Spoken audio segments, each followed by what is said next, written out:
नमस्कार दोस्तों, मैं नीमा बोरा वेलनेस योगा इंस्ट्रक्टर स्वागत करती हूँ आप सभी का आपका अपना यूट्यूब चैनल योग ही जीवन। दोस्तों, कोरोना महामारी के बीच ब्लैक फंगस म्यूकरमाइकोसिस भी तेजी से बढ़ रहा है। इस समय सबसे ज़्यादा खतरा महाराष्ट्र में है, जहां पर 200 से भी ज़्यादा केसेस पाए गए हैं। इसके बाद गुजरात, राजस्थान, यूपी और दिल्ली में भी ब्लैक फंगस के केसेस पाए गए हैं।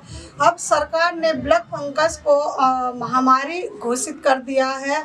ब्लैक फंगस का खतरा आमतौर पर किडनी कैंसर, लो इम्यूनिटी, डायबिटीज, कोरोना पेशेंट में अधिक स्टेरॉइड लेने के कारण ब्लैक फंगस की समस्या अधिक हो रही है। दोस्तों, जो कोरोना पेशेंट हैं, अगर उनका माइनर भी कोरोना पॉजिटिव निकल गया है तो वो क्या करते हैं, स्टेरॉइड लेना स्टार्ट कर देते हैं, जिससे खून के थक्के जम जाते हैं, तो वो ब्लैक फंगस। और ब्लैक फंगस के क्या क्या लक्षण है? ब्लैक फंगस होने पर साइनस की परेशानी होती है, नाक में दर्द रहता है, नाक से काला तरल पदार्थ या खून आने लगता है, आंखों में सूजन आ जाती है और आंखें लाल होने लगती है, धुंधला सा दिखाई देने लगता है, सांस फूलने लग जाता है और मल में खून आदि, उल्टी, बुखार आदि इसके मुख्य लक्षण हैं।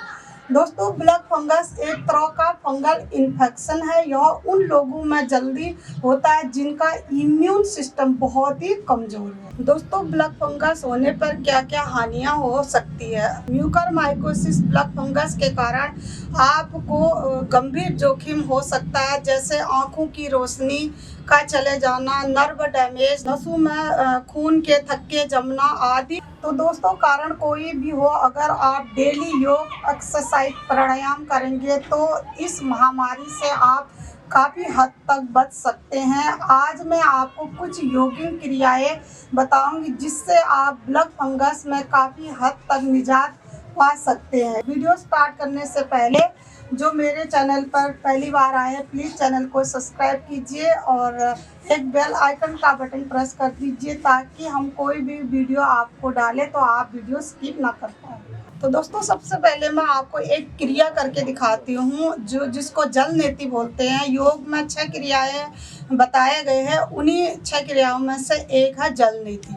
तो जल नीति जो है हमारे आंतरिक सफाई के लिए किया जाता है, और इसके लिए सबसे पहले आपको एक पात्र चाहिए जिससे जल नीति किया जाता है। ये पॉट है, इसमें हमने गुनगुना पानी रखा है, एकदम कोसा कोसा पानी है। इसमें एक चुटकी भर हमने सेंधा नमक डाल रखा। पानी एकदम गुनगुना होना चाहिए, कोसा कोसा होना चाहिए, पानी गर्म नहीं होना चाहिए। और एक पास में एक टॉवल रख लीजिए, क्योंकि हम जब नाक से पानी डालेंगे तो उसके लिए आपको एक टॉवल की भी ज़रूरत पड़ेगी। तो स्टार्ट करते हैं। तो जल नीति करने के लिए आपको सबसे पहले कागासन की मुद्रा में बैठ जाना है, इसको कागासन कहते हैं। और इसके बाद आपने इसमें पानी रखा, गुनगुना पानी रखा इस पॉट पे, और इसमें चुटकी भर सेंधा नमक डाला। अब आपको क्या करना है, इससे इस वाले भाग को अपने नाक पे या राइट से स्टार्ट कीजिए या लेफ्ट से, आपको जैसे सहूलियत लगे उस हिसाब से करना है। इसको आपको अपना नाक के अंदर फिट कर देना है, और गर्दन को जैसे राइट से हमने किया तो लेफ्ट तरफ हमारी गर्दन मुड़ेगी, थोड़ी सी झुकेगी। तो हमने इस तरह लगाया। जब यहाँ लगाने के बाद आपको मुंह से सांस लेना है, नाक से बिल्कुल भी सांस नहीं लेना, मुंह से सांस लेना और छोड़ना है, सांस लेना और छोड़ना है। तो उसके बाद ये पानी हमारा अंदर जाएगा, राइट साइड से होते हुए ऐसे लेफ्ट से बाहर निकलेगा, यानी कि हम राइट में लगाएंगे तो लेफ्ट नोज से हमारा पानी बाहर निकलेगा। तो आपको मैं करके दिखाती हूँ। ऐसे हमने इसको पकड़ा और इसको यहाँ फिट कर दिया। थोड़ा दबाना है, यहाँ पर पुश करना है, दबा के रखना है। दबा के रखने के बाद आपको मुंह से सांस लेना है।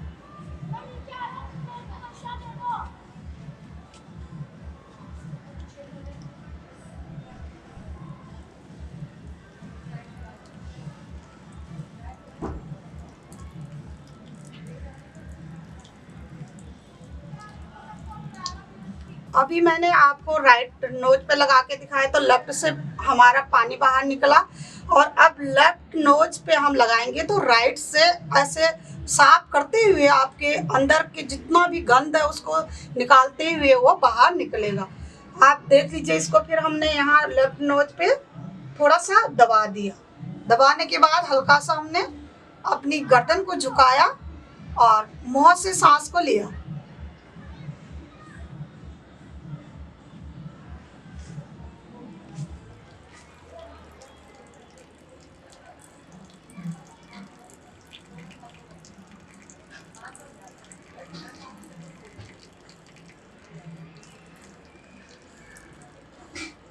इसके बाद क्या करना है, आपको लगभग 50 स्टॉक कपालभाति करना। कपालभाति यानी कि दोनों हमें नासिकाओं से झटके से सांस को बाहर निकालना। झटके से सांस बाहर निकालेंगे तो जो भी हमारे अंदर एक बूंद भी पानी अंदर नहीं रहना चाहिए। अगर एक बूंद भी आपका पानी अंदर रहा तो वो प्रॉब्लम क्रिएट करने लग जाएगा।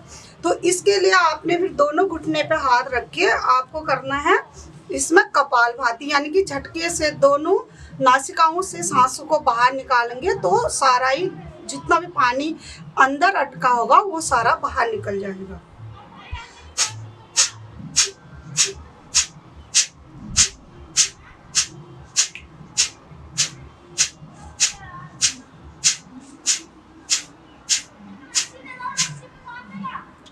या फिर अंगूठे से, जैसे अब लेफ्ट से निकालना तो अंगूठे से राइट नोज को बंद कर लिया, या एक बार 10-12 स्ट्रोक आपने पहले लेफ्ट से सांस को बाहर छोड़ा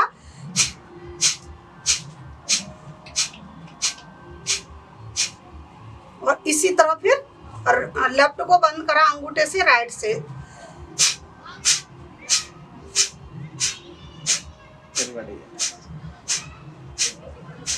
तो आपको जल नेति मॉर्निंग में डेली करना है। अगर डेली करेंगे तो आपको साइनस से जितनी भी परेशानियां हैं ये कभी हो ही नहीं सकती है।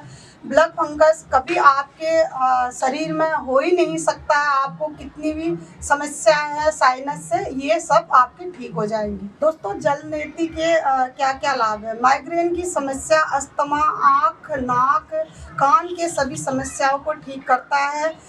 इसको प्रतिदिन करें या सप्ताह में एक दिन तो जरूर करें। जो रोज कर सकता है तो बहुत अच्छा है। अगर आप डेली नहीं कर सकते तो आप एक दिन करें, क्योंकि इससे हमारी सारी आंतरिक अंगों की सफाई हो जाएगी और जितने भी हमारे आंतरिक धमनियां हैं उनका शोधन अच्छी तरह करता है। श्वास नलिकाओं में किसी भी तरह का बैक्टीरिया नहीं जम पाता है। तो इसमें दोस्तों आपको कुछ सावधानियां, कुछ प्रिकॉशन भी रखना बहुत ज़रूरी है। जल नेति करने के बाद आप लेटे नहीं, क्योंकि आप अगर एक बूंद भी अगर हमारा पानी अंदर रह गया तो हमारे लंग्स में आ जाएगा, तो जो बहुत ही ज़्यादा प्रॉब्लम क्रिएट करने लग जाएगा। तो आपको जल नेति करने के बाद लेटना नहीं है। और जिनको हाई ब्लड प्रेशर है वो जल नेति ना करें। और जल नेति के लिए गर्म पानी ज़्यादा नहीं करना है, एकदम कोसा कोसा पानी होना चाहिए, बहुत ही गुनगुना एकदम। और उसमें उस पानी को अगर आप चुटकी भर उसमें सेंधा नमक डालते हैं तो उसको पहले छान लीजिए। उस पानी में बिल्कुल भी इम्प्योरिटी नहीं होनी चाहिए। इसके बाद आपको ब्लैक फंगस के लिए 4 प्राणायाम इसके लिए बहुत ज़रूरी है और 2 आसन। 4 प्राणायाम में आपको भस्त्रिका प्राणायाम, कपालभाति, अनुलोम विलोम और ब्राह्मरी। ये प्राणायाम अगर आप डेली करेंगे तो आपका इम्यून सिस्टम भी सही रहेगा और आपके जितने भी हमारे शरीर के नस नाड़ियाँ हैं, अनुलोम विलोम प्राणायाम करने से उनमें ब्लड का सर्कुलेशन प्रॉपर तरीके से चलेगा। जितने भी हमारे सेंस ऑर्गन्स हैं उनमें ब्लड का सर्कुलेशन प्रॉपर तरीके से चलेगा, तो ब्लैक फंगस कभी हो ही नहीं सकता। दोस्तों, इन चारों प्राणायामों की लिंक मैं आपको डिस्क्रिप्शन में डाल दूंगी। और इसके बाद आपको अगर 2 आसन भी कर सकते तो बहुत अच्छा है। उसके लिए आपको एक करना है सर्वांग आसन। या शीर्षासन। शीर्षासन बहुत सारे लोग नहीं कर पाते हैं, लेकिन सर्वांग आसन आसानी से कर सकते हैं। सर्वांग आसन की भी मैं लिंक डिस्क्रिप्शन में डाल दूंगी, क्योंकि मैंने इन आसनों की या प्राणायामों की पूरा बेसिक तरीके से उन वीडियो में बनाया है। तो आप उनको देख के, एक एक छोटी छोटी बारीकी को देख के आप आसानी से इन प्राणायामों को कर सकते हैं। इनको करेंगे तो आपको ब्लड फंगस क्या कोई भी बीमारी कभी हो ही नहीं सकती। आप डेली इन आसनों को या प्राणायामों को करें। तो दोस्तों, आपको पानी ज़्यादा पीना है, अपनी बॉडी को डिहाइड्रेशन नहीं होने देना है। दिन भर आपको पानी ज़्यादा पीना। ये सब करेंगे तो कोई भी वायरस आपके चपेट में आ ही नहीं सकती। आई होप आपको यह वीडियो पसंद आई होगी। आशा करती हूँ कि आप मेरे बताए गए मार्ग पर चलेंगे। फिर मिलती हूँ किसी और टॉपिक पर। धन्यवाद।